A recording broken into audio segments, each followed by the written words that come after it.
Ini ang Digicast Negros 10, ang top 10 ng mga balita sa Negros Island region. Ang amon ni kadulong sa inyo, kagyari ng mga top stories of the day. Today is July 31, 2026, Biyernes nga adlaw. Sa Lunes, may baluan kumadayon ang barangay kag SK elections sini nga tuig. Tubig sa Lupit River nagsaka, stroke patient nga nagaistar sa idalom sang Taytay, ginbuligan nga mapasaka. Motorcycle rider patay matapos matumba ang ginadala nga motor samtang nagabunok ang ulan. Traf sang LPA nagadala sa maulanon nga panahon sa malapad nga porsyon sa Pilipinas tubtob sa weekend. Kag sa good vibes, bisitahon ta ang simbahan sa bukid sa tripping ni Ruming. Inatanan sa Digicast Negros 10.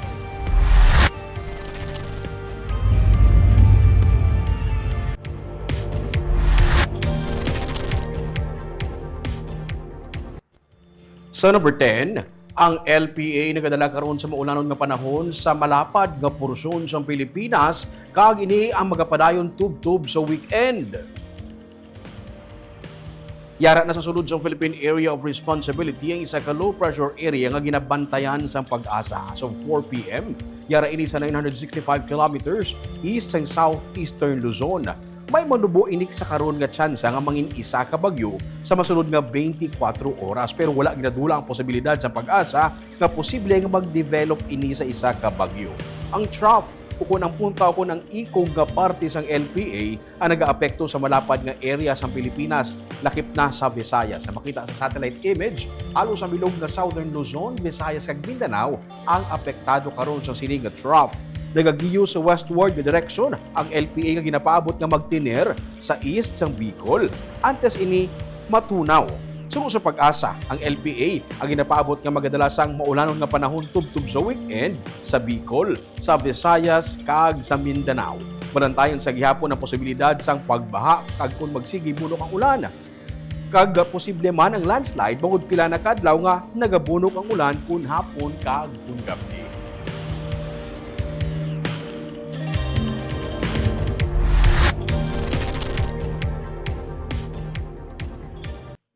Sa number 9, dugang ang mga classrooms ipatukod sa Progreso Village National High School sa Barangay Vista Alegre sa Bacolod City. Nagpirma na si Bacolod City Mayor Greg Gasataya kag Department of Education Secretary Juan Edgardo Sani Angara sa Memorandum of Agreement para sa 16 ka bag-o nga mga classrooms sa Progreso Village National High School sa relocation site sa Barangay Vista Alegre. 52.5 billion pesos ang pondo nga ginpain sa gobyerno nasyonal para sa pagpatukod sang among nga 16 ka mga senior high school classrooms. Ginsiling ni Gasataya nga ini ang pinakaunang nga tion nga nakasugtan sa gobyerno nasyonal kag Bacolod LGU na mismo ang magpatukod sa mga classroom. Dugang pa niya, yara na sa City Engineer's Office ang tanan nga mga dokumento para masugdan ang pagpatuman sa sini nga proyekto. Sa karon, miyara lang sang 12 ka mga classrooms ang Progreso Village National High School apang masobra sa 1,000 nga estudyante ang nag-eskwela diri. Isa sa mga problema nga ginatubang sa eskwelahan ang muang magutok ng mga classrooms para sa mga estudyante. Kung tigay nga mapatukod ang 16 ka mga classroom, ginapaabot nga malikawan ang pagginutok sa mga classrooms kag sarang pa mga accommodate ang eskwelahan sang dugang 350 tubtob 500 ka mga estudyante. Dugang pa sang alkalde ini nga proyekto ang kabahin man sang nationwide classroom building program sa gobyerno nasyonal bilang sabat sa 144,758 ka mga classroom backlogs sa pungsod. Village National High School, 16 classrooms sa ilang hatag for Bacolod City. No? So this is the first time again nga ang national government na partner sa LGU for the implementation. So matabo sini i-download ni DepEd sa LGU, si LGU ang mapa-implement for the construction. So we really appreciate the effort of the national government which is aligned man sa ginambal ni Presidente na empowering sa aton ng mga LGUs.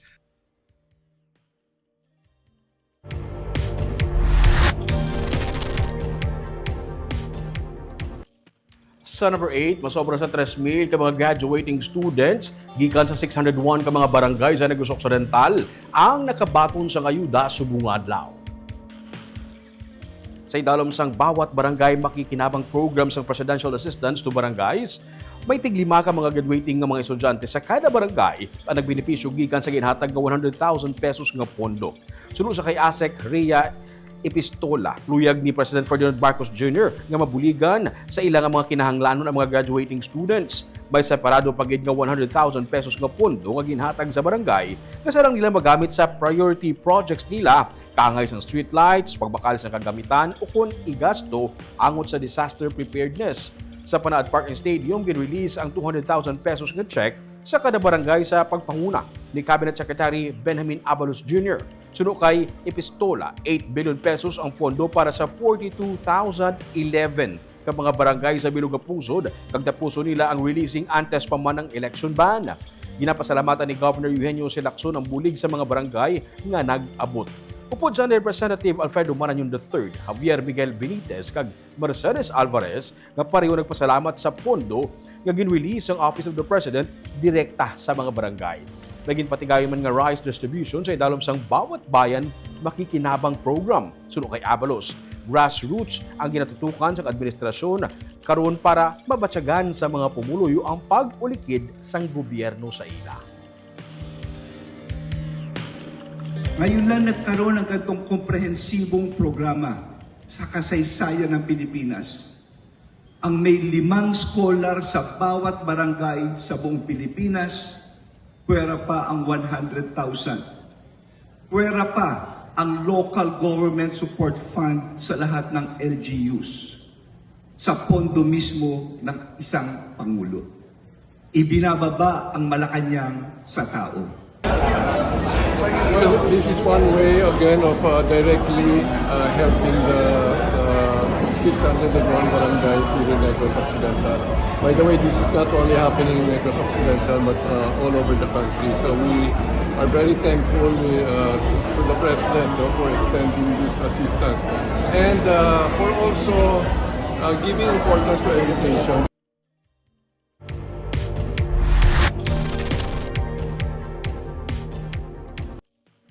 Sa number 7, isa ka manuglibod sang isda ang na-scam sa isa ka nagpakilala nga vlogger. Ginpangkuha ang iyang mga ginabaligya nga isda kag ginpanagtag sa mga pumuluyo pero wala siya ginbayaran.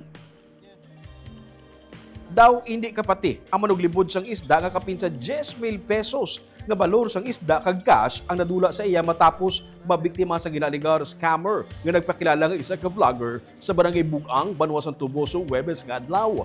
Ginsiling sa manugbaligya nga gin-interview siya sang vlogger. Angot sa kapigaduhon kag iya ginsabat nga nagabaligya siya sang isda tungod siya lang ang ginasaligan sang iya pamilya. Sunod sa biktima, ang nagpakilala nga vlogger ang huyag magpakyaw sang iya isda sa barangay San Isidro apang ginabalan siya nga sa barangay Bugang lang siya bayaran. Rason nga ginsundan niya ang lalaki nga naka-scooter pakadto sa lugar. Sang sila ang yara na sa crossing Menterio, barangay Magtikol, ginpanghatag sang lalaki ang mga isda sa mga tao nga ila ginalabyan. Ginpunggan siya sang manugbaligya isda apang nagsiling ang lalaki nga bayaran niya ini. 7,500 pesos ang balor sa mga isda nga ginpanghatag sa mga tao sang nasambit nga lalaki. Naghambal ang laki nga wala siya sang sensilyo kag nagatanyag man ang tindero nga mayara sang 2,850 pesos nga benta. Sunod sa lalaki, ara sa iya salakyan ang wallet niya kag kuhaon niya lang ang benta agud bilog nga 3,000 pesos ang ibalik niya sa manug isda. Naglakat ang lalaki sa bangga kag ginsundan sang tindero agud lantawon kundi ang salakyan. Apang ang iya nakitaan ang pagpalagyo sang lalaki sakay sa motor. Wala man ini galayon makatawag sang pulis bangod. Wala man siya sang cellphone. Nagpa-blatter na lamang ang manugbaligya sang isda. Igsubagi ko kila ito no. Wa karon pagi ko kita ito itsura, ora magdatuon. Pero ako ato, kung ako hitabaw nga nagpakiluoy nako, tagbayaran na nako tapos di ba? Uy, ako ato. Kay gatarbaho ko ka. So sige ko sa kubra. Ya ako mas ginhawan na akong paninguha nga. Grabe ko mga tuhanan na karusukad-sukad karon pagi ko na gyud. Man kanito pag Galagay paglagas na ko na baklay pa man ko di witing set. Hindi gala pa man ko dito. Hindi pa man ko ngita ko kutsi ko asa kita yung kutsi. Kay aya ko ng wallet tos kutsi. Nilili ba ko? Di ba one way na diha? Oh. May kotse, sukyap, upat, sukat. Agay. Ikalit na ka na uwid sa anong likuan. Asakay ko na ibalik. Lagas ko ba yun? Pisil, para man po ni pa nagkanon. Asa man ni kayo?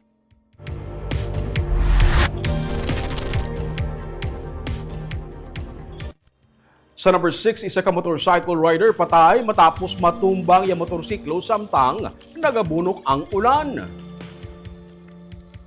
Patay ang 32 anyos ka lalaki matapos matumbang ginadala sini nga motorsiklo sa highway sa Purok Panlukson, Barangay Maawa, Bago City, Miyerkules ang gabi. Ginadala sa Bago City Hospital ang rider apang deklarar nga dead on arrival. Nagwa sa investigasyon nga gikan sa Barangay Mailom sa Bago ang motor sang lalaki kag padulong sa Barangay Maaw nagaulan sadto nga tion. Paglapot sa nagakurbada nga bangin sang highway, nadulaan sa control ang driver kag natumbang yang motor sa simento samtang siya ang nagtabog sa higad sang dalan.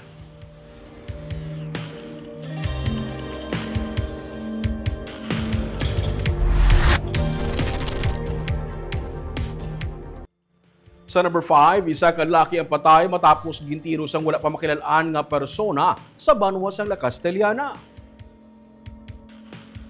May mga igo sang bala sa agtang ilong kag natuong nga guyang lalaki nga nasapuan sa igad sang dalan sa Hacienda San Jose, Barangay Sag-ang sa La Castellana. Miyerkules sang gabi, ginkilala ang biktima kay alias Dexter, ginabuluban ta 30 anyos kag residente sang Barangay Don Jorge Araneta sa Bago City, pero temporaryo nga nagatinir sa Barangay Sag-ang. Nagwa sa investigasyon sa PNP nga nakabugtaw ang lolo sang biktima kag nakita nga wala nang iya nga apo sa sulod sang balay.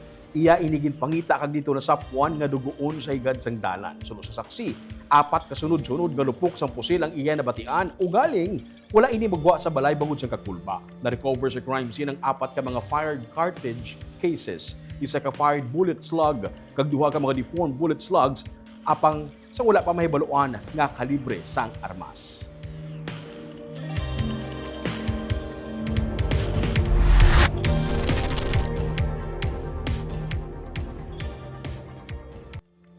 Sa number 4, Ama Computer College, tigayo na nga naka-renew sa ilang nga business permit. Dahil sa 9 pagid ka mga establishmento komersyal, ang liwat nga nakabukas. Ginkumpirma ni City Legal Officer Attorney Carol Joseph Chu nga tigayo na nga naka-renew sa business permit ang Ama Computer College, Bacolod Campus, Huwebes nga adlaw. Serbihan na kuntanis ang closure orders ng CLO ang pribadong eskwelahan apang nagdungan man sa abong adlaw ang pagwa sang ilang nga business permit. Giklaro sang CLO sa tiglawas ang eskwelahan nga wala nila ginapabudlayan ang pagkuha sang permit apang ginahaylo lamang sa syudad ang mga negosyante nga mangin compliant sa layi. Nangin kontrobersyal ang Ama Computer College matapos nga magreklamo masobra sa 150 ka mga senior high school students bangod wala sila gitugutan nga makigbang sa graduation rights bangod sa ginaligar kakulang sa balayran kag dokumento. Matapos nga nagdangat sa igtalupangod sa mga opisyal ang among issue, ginatagan sa eskwelahan sa isa ka special graduation rights ang nasambit ng mga estudyante sa tong Hulyo 21.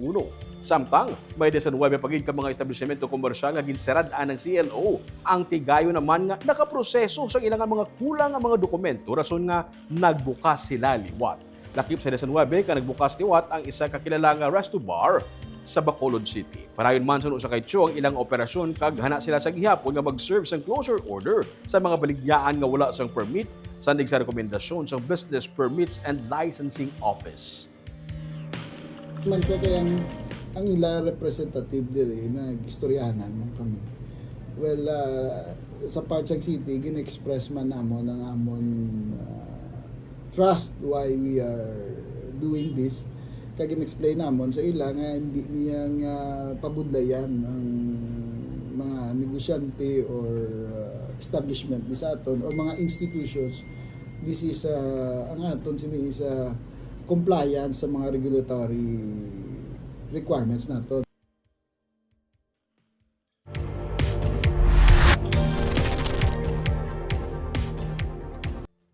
Sa number 3, ang pagbalik sang blue swimming crab sa US nga market ang top priority sa karon. Inisino sa kay Cabinet Secretary Benjamin Abalos Jr. sa interview sang katapos ang media sa iya sa pagbisita sa Negros sining nga Biyernes. Sang nagpadulong sa pungsod si US Secretary of State Marco Rubio, isa ini sa natalakay nila sunod sa kay Abalos kag ini ang top priority. Damlag pa, Ginsiling ni Agriculture Secretary Francisco Chu Laurel nga confident siya nga tigayon mabaton liwat ang blue swimming crabs ang pungsod sa US market kag natala na ang pungsod mag-submit liwat sang application sini. Ang mga concerns na nagpaangot sa pagpangapin sa mga dolphins ang naaksyonan na suno sa kay Laurel. Ginban sa United States ang blue swimming crabs ng Pilipinas adtong Hunyo bangod sa mga local fishing gear kaangay sang gill nets kag bottom pots nga nagatuga sang accidental death kag injuries sang Irrawaddy dolphins kag ang Pilipinas ang may kakulang sa tracking system. Ginabiabi naman ni 3rd District Representative Javier Miguel Benitez ang mga tika nga ginapatuman agad nga tigayon liwat mabuksan ang US market ilabi na nga ginatos man ang nagasalig sa industriya kag ganam andiri sa iya nga distrito.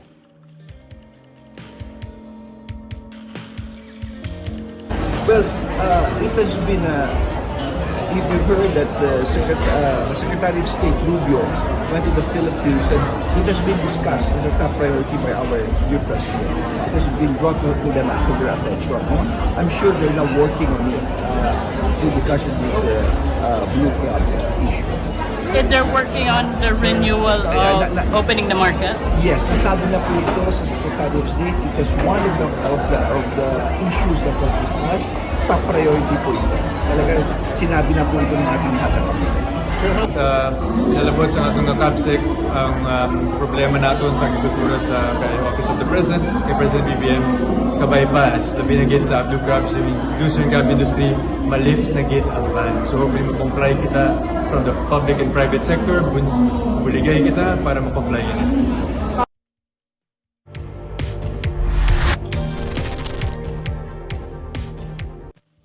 Sa number 2, gulpiada lang nagsaka ang level sa tubig sa Lupit River sa Bacolod City sa kagabi. Isa ka balay agad report nga naanod samtang isa ka stroke patient ang gintabangan.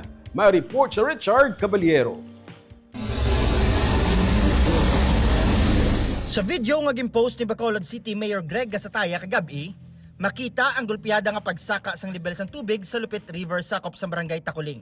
Apisar nga manipis lang ang ulan nga nabatyagan sa syudad. Bangod sa gulpi nga pagdaludo sang tubig sa among suba, ang nagaserbe nga hiligdaan sa nagamasakit nga bana ni Hermenia Gonzaga sa idalom sang Taytay ang naanod sang tubig. Istorya niya, nagsaka na sila sa babaw sang Taytay sang nagsaka ang tubig. Kag ang nakaagi stroke niya nga bana ang gintingwaan na lang mapasaka sang ila mga himata. Panasa nang na-stroke na kadwa sa stroke. Tingin una ko na sa kay galakat na sa mo ginuna namon ako sa kalbabaw. Kaya man kayo ginuna ko ni dason mga kwanamon. Kaya man sang may na panggil sa mo na. Nakasalbar man kami mo. Duwa na katuig nga naga-istar Sanday Hermenia sa dalom sang Taytay. Naanad na sila nga nagakaguba ang ila nga mga balay. Kaina, ang naanod nga hiligdaan sang bana niya ang liwat na naman nila nga ginkaayo. Basta buot na ganyan daw malako, larga ka na nga daan. Ano naman kanawik? Dugay na kami, duwa pa yung katuig. Ang ina sila yung dugay nila. Nga na yung mga muna yung nag-istar na. Ikay, maka-star kami di kay, way mga nga balay ginakon mo. Kapangagkila kami din sa mga piyak. Ikay hindi mo ulit sila, nagbalik kami sa iyo. Hindi ba ko ulit na kami yan? Oo, 39 kami mo. Iway naman balay 39 sa iyo kami. Ginatudlo nga kabangdanan sang gulpiada nga pagsaka sang tubig sa suba amo ang pag-ulan sa kabukiran. Nagpanaog ang tubig padulong sa amo nga suba kag ginsugata ini sang high tide. Suno sa disaster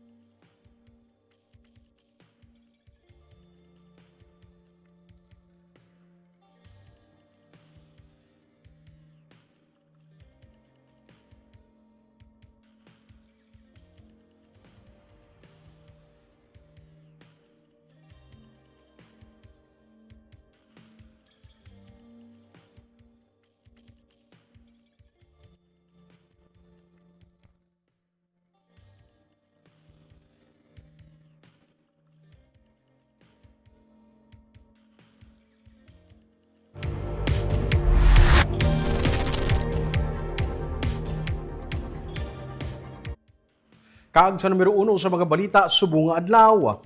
Sa Lunes, sa pagbalik sang sesyon sang Kongreso may baluan kun bala badayon ang barangay kag sangguni ang kabataan elections. Inisunod sa kay 3rd District Representative Javier Miguel Benitez nga nagsiling man nga sini nga semana may mga nabatian siya nga madamo ukon majority ang naga-align nga gusto mag-support nga matigayon ang piniliay sa November 2028. Ini nga bagay ang ginatun-an sa karon. Gani sa Lunes, sunod kay Benitez sa pagbalik sang sesyon, maklaruhan ini. Sa interview man sa media kay Cabinet Secretary Benjamin Abalos, iya ginsiling nga ang Kongreso amo ang may say angot diri. Kag sa karon, wala pa sang final nga statement sa BSKE. Paray na pagpanghanda sa Commission on Elections sa BSKE nga natala na sini nga Nobyembre. Sunod sa COMELEC, tubtob nga wala sang layi nga magapauntat sang piniliay. Madayon ang nakaschedule nga eleksyon.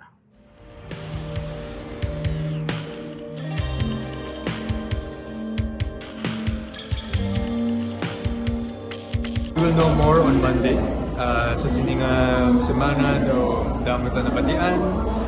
May mga nabatian kita na daw mas majority ang ga-align kag gusto mag-support para sa November 2028. So ginatun-an nato nila and hopefully mas may klaro kita sa Monday pag resume natin sa session. Right now, as you very well know, it is Congress who will have a final say on this. But wala pa pong statement, wala pa pong desisyon tungkol po rito.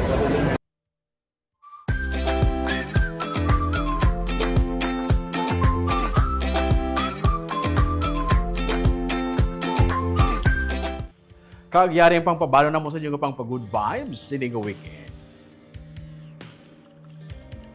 Ini ang ginatawag nila nga simbahan sa bukid. Pinasay ang architectural design. Gani ginadagsa sa mga sumilimba, pati na sang mga turista. Kaya man ang nga simbahan, nahamtang mismo sa ibabaw sa bukid. Samtang nagasimba ka, ang ginatubang mo ang kabukiran man sa palibot. Ini ang Lagawan Tabwa sa Tripping ni Ruming at 8 a.m.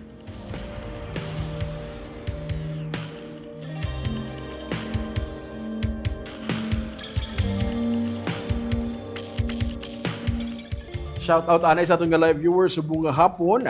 Si John Randolph Rubin, happy weekend Digicast Negros kag sa inyo tanan. Si Jubei Yap Janal, amayang hapon sa Rubin.